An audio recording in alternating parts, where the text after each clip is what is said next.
Hana mến chào cô bác, anh chị và các bạn.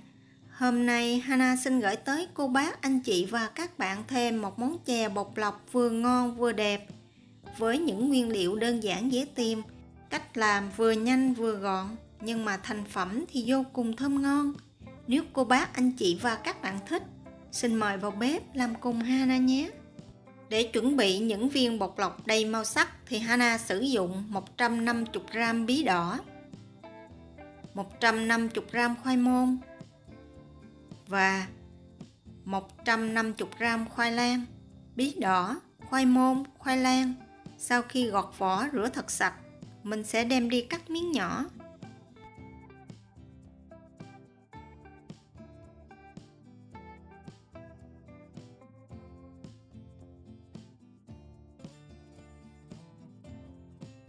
Cho hết các nguyên liệu vào một cái dĩa và đem đi hấp khoảng 20 phút hoặc cho tới khi các nguyên liệu mềm thì mình tắt bếp.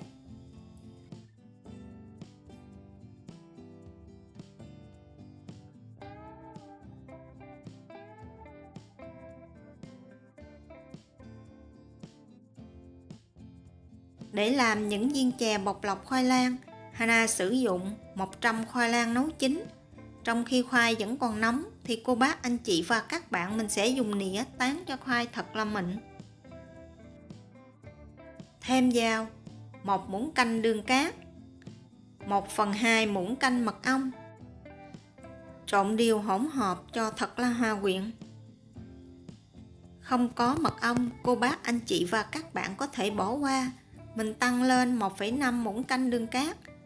Sau đó tiếp tục cho vào 5g bột nếp và 30g bột năng. Bột nếp giúp cho khoai được mềm dẻo mà không bị cứng. Trộn đều các nguyên liệu lại một lần nữa và mình sẽ cho từ từ nước sôi vào. Mỗi lần cho, cô bác, anh chị và các bạn chỉ nên cho 1 muỗng canh. Nếu mà mình cho nhiều lần một lúc thì khoai sẽ bị nhão. Và dùng tay nhồi thành một khối dẻo mịn. Tổng cộng Hana cho khoảng 2 muỗng canh nước sôi, tùy theo độ hút nước của bột mà cô bác, anh chị và các bạn điều chỉnh.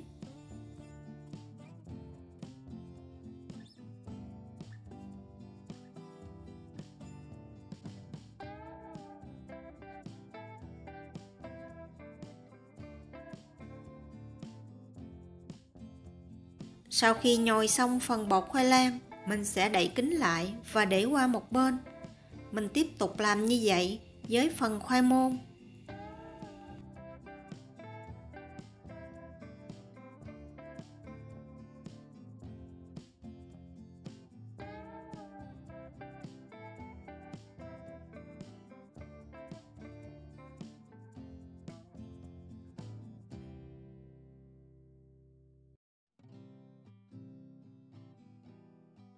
Kế tiếp, mình sẽ đi nhồi bột với phần bí đỏ.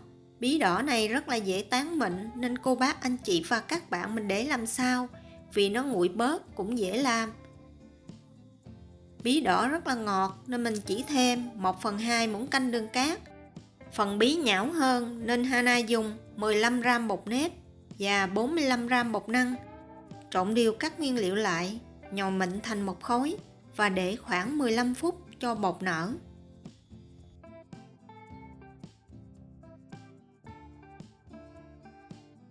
Sau 15 phút, mình sẽ lấy từng khối bột ra, lăn thành hình trụ dài và cắt khối có chiều dài khoảng 1,5 tới 2 cm hoặc lớn nhỏ tùy ý cô bác, anh chị và các bạn.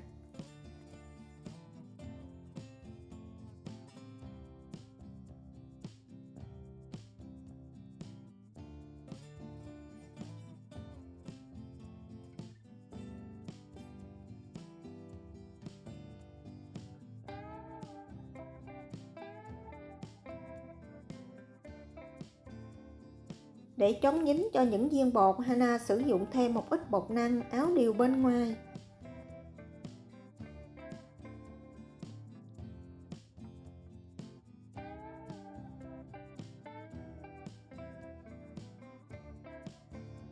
Tiếp tục làm với các phần bột còn lại cho tới hết.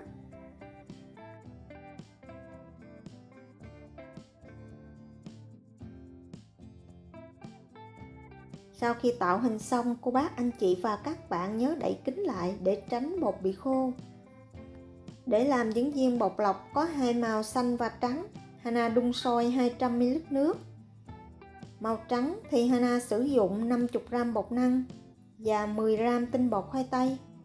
Hana cho tinh bột khoai tây vào để giảm bớt phần dai của bột năng. Nếu cô bác anh chị và các bạn không thích, mình sử dụng hoàn toàn bột năng cũng được. Sau đó thêm vào 4 muỗng canh nước sôi. Nước này cô bác anh chị và các bạn phải lấy từ trên bếp. Vì nếu nước nguội bớt thì phần bột này rất dễ bị ốc trâu. Dùng đũa trộn đều bột lên, sau đó dùng tay nhồi cho thành một khối dẻo mịn.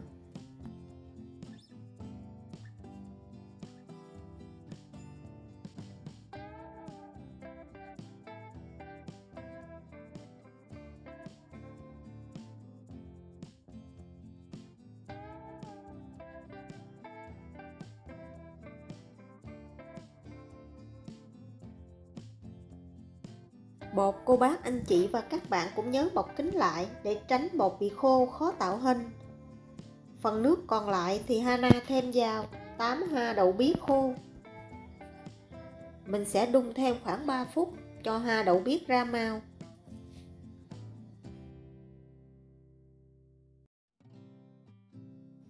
Phần bột màu xanh, Hana sử dụng 50g bột năng và 10g tinh bột khoai tây. Mình cũng trộn đều bột lên, thêm vào 4 muỗng canh hoa đậu biếc nấu sôi và nhồi thành một khối dẻo mịn.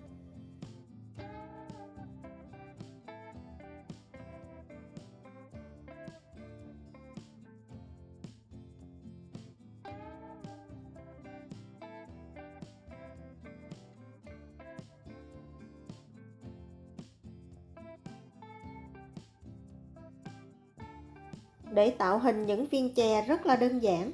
Cô bác anh chị và các bạn chỉ cần lăn dài từng khối bột, sau đó đặt chồng lên nhau. Mình tiếp tục lăn thêm một lần nữa để cho hai khối bột dính lại và mình sẽ cắt thành từng miếng nhỏ. Phần này cô bác anh chị và các bạn mình đừng áo bột trước khi mình làm, vì nếu mình áo bột trước thì hai khối bột này sẽ bị tách rời.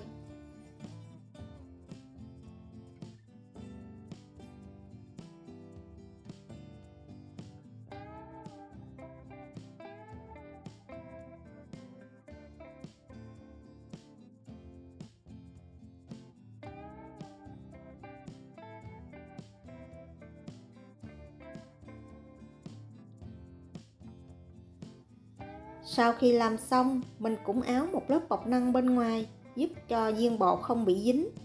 Những viên bột lọc màu xanh lá cây thì Hana sử dụng 100g bột bán và 100ml nước lá dứa. Mình sẽ trộn đều lên để khoảng 15 phút cho bột bán nở. Thỉnh thoảng cô bác anh chị và các bạn nhớ dùng muỗng trộn đều để bột bán được ngấm đều nước. Sau 15 phút, mình sẽ bóp nhuyễn phần bột bán này ra.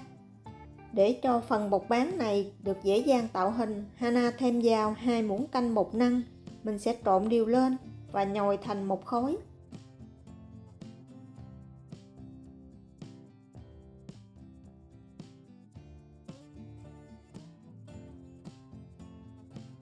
Sau đó bọc kín lại và để khoảng 10 phút cho bột nở. Phần tạo hình cô bác anh chị và các bạn có thể lăn dài cắt khúc giống như những phần trước, hoặc có thể tạo hình giống như cách Hana đang làm.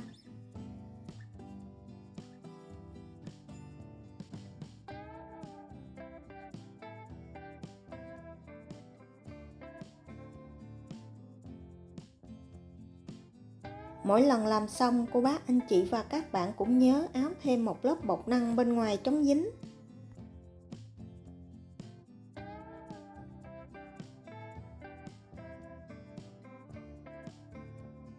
Để tạo cho nồi chè có màu sắc được đẹp hơn, Hana thêm những hạt lựu nhỏ. Phần này Hana chia sẻ rồi, Hana có để đường link phía dưới, cô bác anh chị và các bạn có thể tham khảo. Hoặc không thích, cô bác anh chị và các bạn có thể bỏ qua. Mình sẽ đun sôi một nồi nước.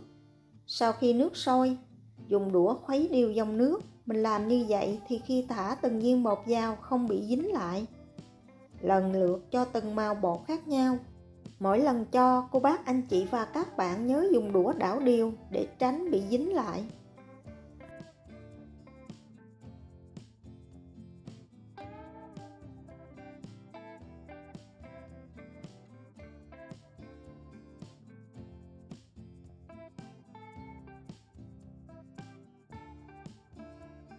Phần bột bán, cô bác anh chị và các bạn nhớ cho sau cùng, vì phần này tạo hình rất là dễ bị gãy. Mình chỉ cần khuấy nhẹ nhàng, sau đó đậy nắp lại và nấu cho phần nước này sôi trở lại.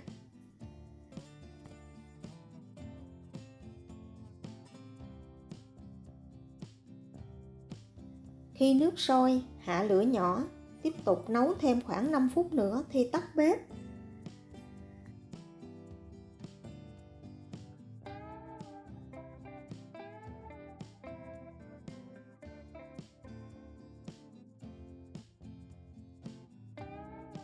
Sau 5 phút mình sẽ tắt bếp, bắt xông bột ra ngoài để nắp lại, ủ thêm 20 phút nữa cho bột trong và đẹp.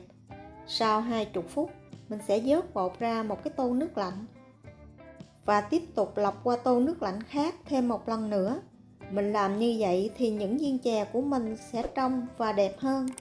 Và để qua một bên. Cuối cùng mình sẽ đi nấu phần nước cốt dưa ăn kem. Đun sôi 500ml nước. Sau khi nước sôi, cho vào 2 cọng lá dứa thắt nút nếu có. Không có lá dứa, cô bác anh chị và các bạn bỏ qua, mình thêm một ít vani vào. Phần đường, Hana sử dụng 375g đường cát. Khuấy đều và nấu cho tới khi đường tan hoàn toàn. Khi đường tan thì mình sẽ thêm vào 1/4 muỗng cà phê muối, 400ml nước cốt dưa và 100g dưa non bào sợi. Không có, cô bác anh chị và các bạn có thể bỏ qua, nếu có thì phần chè sẽ ngon hơn.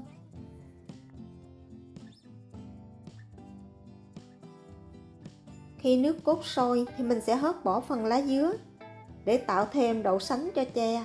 Hana có pha thêm hỗn hợp gồm có 1 muỗng canh bột năng và 1 muỗng canh nước. Mình cho từ từ hỗn hợp vào, khuấy đều, vớt những viên bột cho vào và thêm một ít những viên chè bột lọc màu nâu.